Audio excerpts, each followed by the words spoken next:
नमस्कार, मैं हूं संजय शर्मा। आप देख रहे हैं 4 PM न्यूज नेटवर्क। दिल्ली से खबर आई है। छोटे चाणक्य फाइल लेकर बड़े चाणक्य के पास पहुंचे। योगी आदित्यनाथ की फाइल थी। कहा, देखिए हजूर, सरकार कैसे चलती है। सरकार किस आइडिया पे चलती है, सरकार किस शैली पर चलती है, इस शैली ने कबाड़ा कर दिया है। 2 दिन बचे हैं, दूसरे फेज का चुनाव है। अब जब आप प्रदेश के मुख्यमंत्री हैं तो व्यू रचना आप तय करेंगे। दिल्ली दरबार के लोग आके आपकी मदद करेंगे, आपके चुनाव को थोड़ा सा गर्म करेंगे, उभारेंगे, बड़ी बड़ी बातें करेंगे। लेकिन पूरी व्यू रचना तो आप बनाएंगे ना। आपको पता है कि आपने मुजफ्फरनगर में कौन एसपी तैनात किया था, आपने मेरठ में कौन डीएम तैनात किया था, आपने नोएडा में कौन इंस्पेक्टर लगाया था। ये सारे अफसरों की तैनाती इसलिए होती है कि चुनावों में मदद मिल सके। नौकरशाही का एक बहुत बड़ा रोल होता है। फिर आपको पता होता है, इंटेलिजेंस डिपार्टमेंट है, वो आपको बताता है कि कैराना में आप क्या बात कहेंगे जो आपके सेंटीमेंट्स को, आपके वोटों को बढ़ा देगा। उत्तर प्रदेश सरकार ने एक रिपोर्ट बना के छोटे चाणक्यों को यानी अमित शाह को भेजी, जिसमें चुनाव जीतने की सारी चीजें थी। और दिल्ली दरबार यही गलती कर गया कि उसने योगी आदित्यनाथ की बात पर भरोसा कर लिया। जो व्यू रचना तैयार की थी उत्तर प्रदेश सरकार ने, उसमें जो जो बताया गया था हो उससे उल्टा गया। संघ के बहुत बड़े सूत्र, मेरे नागपुर में रहने वाले बहुत बड़े सूत्र, संघ के मोहन भागवत के बड़े करीबी लोगों में माने जाने वाले मेरे सूत्र, उन्होंने मुझे बताया कि संघ को भी यह यकीन नहीं हो पा रहा कि उनका इतना बड़ा हिंदुत्व का ब्रांड चेहरा इतनी बड़ी गलती कर बैठेगा। संघ को भी जो ब्लूप्रिंट भेजा गया उसमें कहा गया कि हिंदुत्व इतना बड़ा ब्रांड है कि उसके आगे सारी बातें बौनी पड़ जाएंगी। हिंदुत्व का चेहरा इतना बड़ा है योगी आदित्यनाथ का कि उसके आगे सारी चीजें छोटी हो जाएंगी। पहला चरण हम जीत जाएंगे। छोटे चाणक्य और बड़े चाणक्य चाहते थे कि चुनाव पूर्वांचल से शुरू किया जाए, लेकिन उत्तर प्रदेश के मुख्यमंत्री ने कहा कि हमारी लेबोरेटरी तो पश्चिमी उत्तर प्रदेश है, हम जिस चीज के मास्टर हैं वो खेल तो पश्चिमी उत्तर प्रदेश में ही खेला जा सकता है। पहला चरण और दूसरा चरण इस खेल की ये सबसे अच्छी पिच है खेलने की। पहले चरण और दूसरे चरण में हम लोग हिंदू मुसलमान, भारत पाकिस्तान, तालिबान, दाढ़ी, छोटा पजामा, ये सब चला सकते हैं। और इस पिच पर जब हम बैटिंग करेंगे, जब कैराना में हम पर्चे बांटेंगे, तो गूंज बलिया तक जाएगी।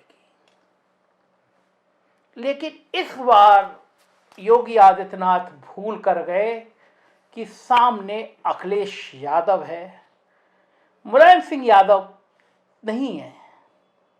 अब वो पढ़ा लिखा इंजीनियरिंग किया हुआ नौजवान है जिसके ऊपर कोई दबाव नहीं है, जिसके ऊपर मुलायम सिंह यादव का दबाव नहीं है, जिसके ऊपर शिवपाल चाचा का दबाव नहीं है, जिसके ऊपर रामगोपाल चाचा का दबाव नहीं है, और जिसके ऊपर धर्मेंद्र यादव का दबाव नहीं है।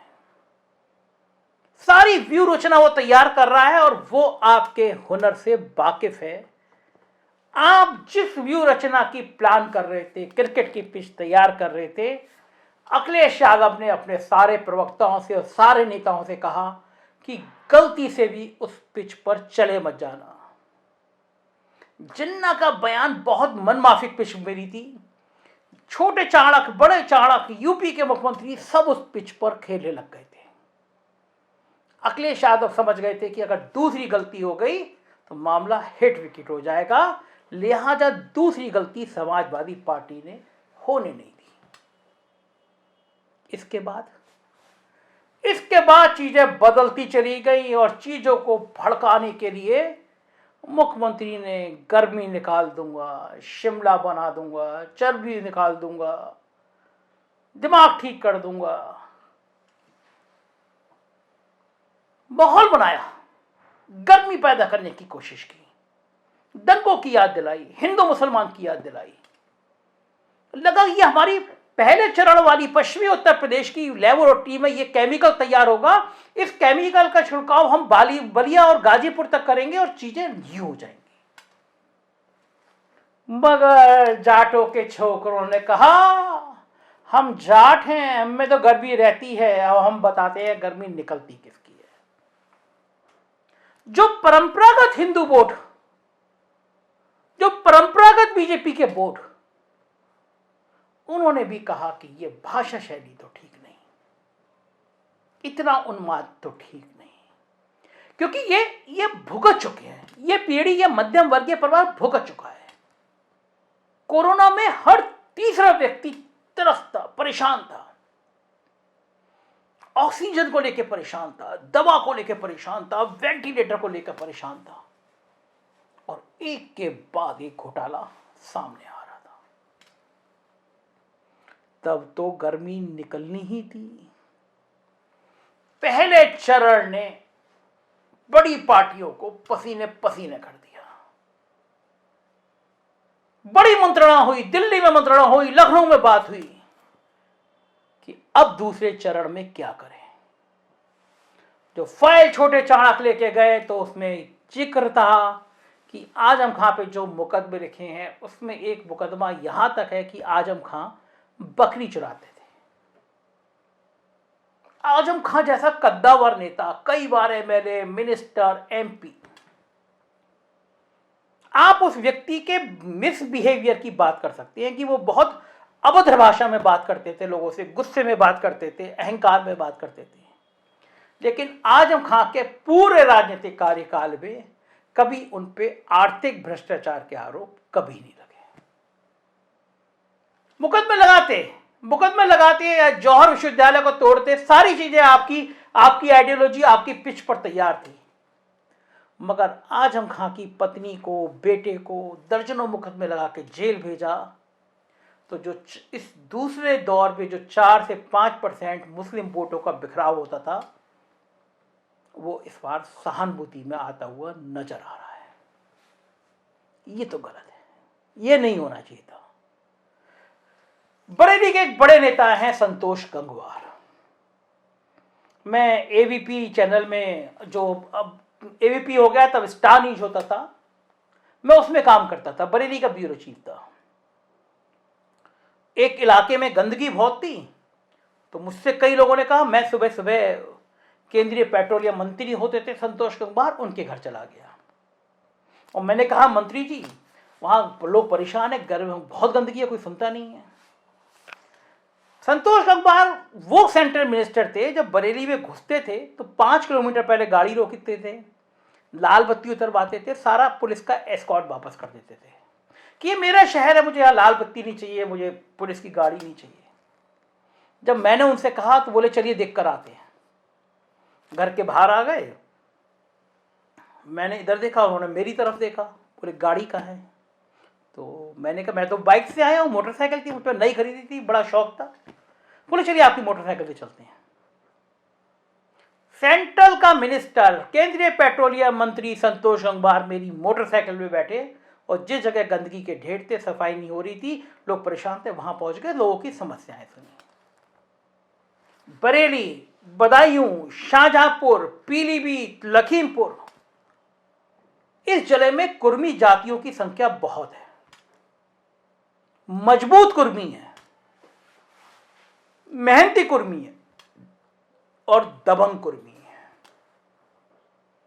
पिछले 20 सालों से देख रहा हूं संतोष गंगवार निर्विवाद रूप से उनके नेता हैं।